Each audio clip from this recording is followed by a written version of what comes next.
Elton, thank you very much for inviting us to Thank you for coming. the south of France and some much needed sunshine. It's where we come in the summer and sometimes in the winter. And it's my 6 weeks off during the summer. And we've been here now for 15 years this year. But it's been a magical house for us. It's so peaceful. And now it rings to the sound of little boys having a good time in the swimming pool. So it's really a wonderful place to be. It really seems a home now. I mean, I've heard Zachary laughing and watched him in the swimming pool. You've become a dad since I last saw you. She says, getting emotional. How's fatherhood changed you, Elton? I think it changes everybody. It's the most wonderful thing that you could possibly go through. I regret a little bit that I didn't do it sooner, but you know, life happens for a reason. The way it happens is for a reason. And he's changed our lives. Everything is about him now.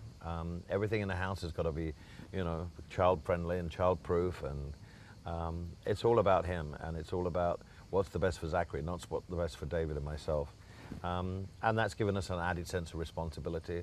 And the love you get back is just, well, I don't have to tell you, you're a mum. I know you worried a little bit about your age and being an older father, but what have the main challenges been of being a little bit of an older dad? I hasn't been any so far. I thought there might be, but there hasn't. I mean, I thought it was going to be more difficult than it was. But, you know, I was fairly set in my ways before I became a dad, but you know, it's when you see him, the first moment he came out and appeared on Earth, it just, that love you have, it's just, you think about him 24 hours a day, and I'm a fairly young 65. I mean, I'm 65 in years, but I feel like a teenager, and he keeps me sprightly because he's now at the point where he's really running around, and you have to be quick because he's into everything. David, I know, talks about your home here being an area where you can really sit and talk about serious issues. And, you know, you've talked quite openly about hoping to have a sibling for Zachary. Do you think you'll go down that route? We definitely will. Crying? We definitely will. At what stage, we don't know. But we definitely will. Nice, I don't want him to be an only child. Yeah, and you're hands-on, aren't you? Yeah, absolutely. I mean, we have a nanny, but we are hands-on, and we change diapers, and we feed him, and we read him stories, we bath him. And we play with him. Why would you not? I mean, it's the first thing I do every morning is have breakfast with him. Or, you know, he shares my breakfast because whatever I were having, he wants. So he has my boiled egg, and I have his pineapple, or vice versa. So, and he gives it to me. After I give him a piece of pineapple, he goes, "Daddy," and he gives me a piece of toast. So, you know, I sound like I'm the only person that's ever had a kid. Everyone's been through this, but for me, it's an incredible difference.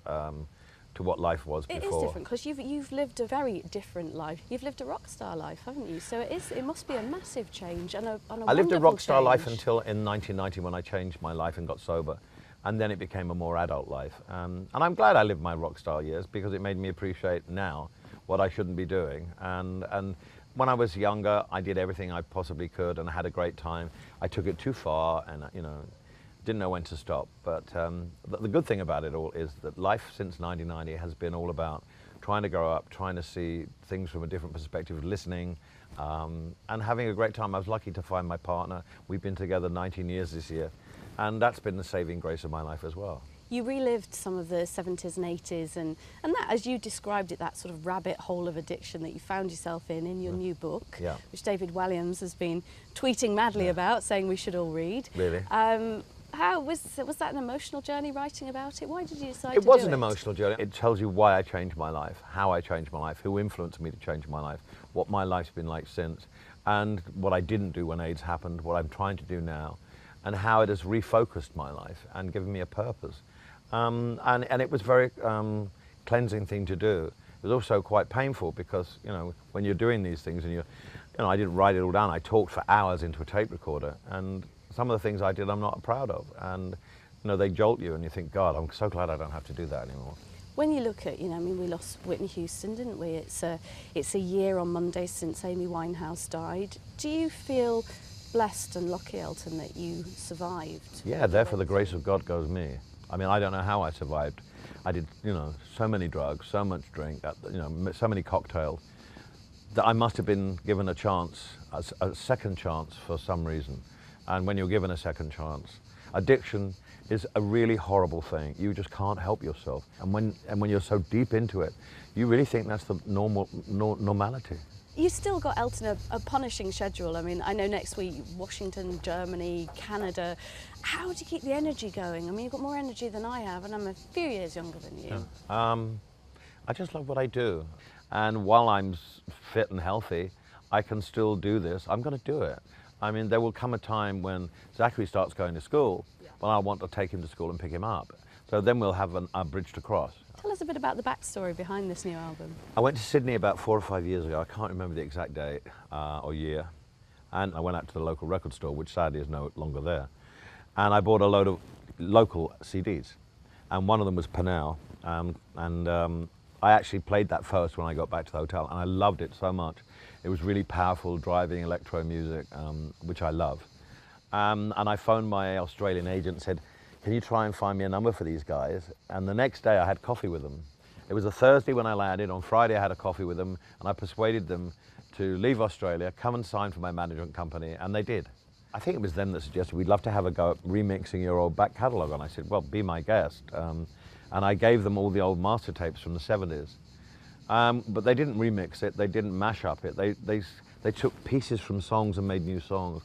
For example, on Good Morning to the Night, which is the title of the album, there are 9 different songs, and it's all us playing it, but they've sewn it together from different, it's quite astonishing, and it's incredibly painstaking work. And Sad has had a lot of airplay on the radio back in the UK. Yeah. How did you feel when you first heard their version of that? I laughed because the hook of the song is the backing vocals from Sorry Seems to Be the Hardest Word, which I would never have thought of doing. I mean, that's how clever they are.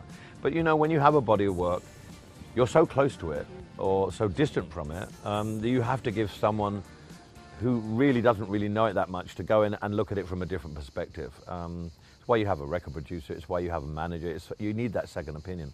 They took it to bits and dismantled it and put it back together in a way that I was so gobsmacked when I listened to it and so thrilled with. And it was also another way of presenting my music to younger fans. Well, I was going to say, what's a joy for me is to be in the car and play it to my 8 and 3-year-olds. Yeah. And to talk about Elton John, and it's cool. It's introducing them to your music in a very relevant way, isn't it? Well, if you release old albums or you re-release old albums, it's all well and good, but usually the people that buy them are the true fans who want the extra 2 tracks, and they collect everything you do, and they're wonderful, and they have it all stacked up, and they know everything about you. It doesn't really sell to an older audience, a younger audience who know nothing about me. Yeah. Since the days I started making records, the way people buy records now it's changed completely. They download them. They don't really buy albums. They pick tracks. So I said, this is a great way of introducing some of my old stuff to a younger audience who may just download Good Morning to the Night and nothing else. But it's the way you have to look at things. I'm a Luddite and I hate it. I hate the fact you can't really go to a record store in every city. But you have to accept that's the way it is. What does Zachary make of your music? I presume you've sat and noodled on the piano for him, have you? He loves the piano. He sits down and plays it, and plays it really quite. He doesn't just bang it. He plays it like I play it. He doesn't. He's never seen a show. He's too young, and he comes back. He comes out when the stadium's empty, and he sits there on the piano stool with me, and he plays and looks into the microphone and thinks, "What the hell's going on here?" But he knows what I do because he saw. Someone showed him the Jubilee on tape, and he went, "Daddy?" And whenever he sees an airplane he goes, "Papa, Daddy, Papa, Daddy." He knows what I do, he knows we travel a lot, and he knows there's something going on. I mean, to him, obviously, you know, you're Daddy, but I wonder how and when he'll get that sense of, you know, you're also Elton John to the rest of us. I don't know. I hope it stays like it is for another year or so. But I don't think so, because he's so bright. And kids are so bright, they pick up everything. He's got 2 lovely daddies who dote on him, but do you worry about explaining that to him as time goes on? Yeah, we talked about that before we had the baby. Yeah. I mean, we said, listen, there's going to be a time where he's going to go to school and people might say, you don't have a mummy, you don't have that. We're going to have to sit down with him and tell him. But so far, it's normal for him. He hasn't, you know, he's Daddy and Papa, and it's never been a problem so far. Yeah, I think it will be a little bit when he gets a little older, and we'll have to explain to him. Yeah. He'll say, "Why haven't I got Mum?" And we'll just explain why. And you know, I don't think he'll care. Do you know, you're the most relaxed I think I've ever seen you. You've got a real twinkle. Thank you. Thank you very much. Nice to see you.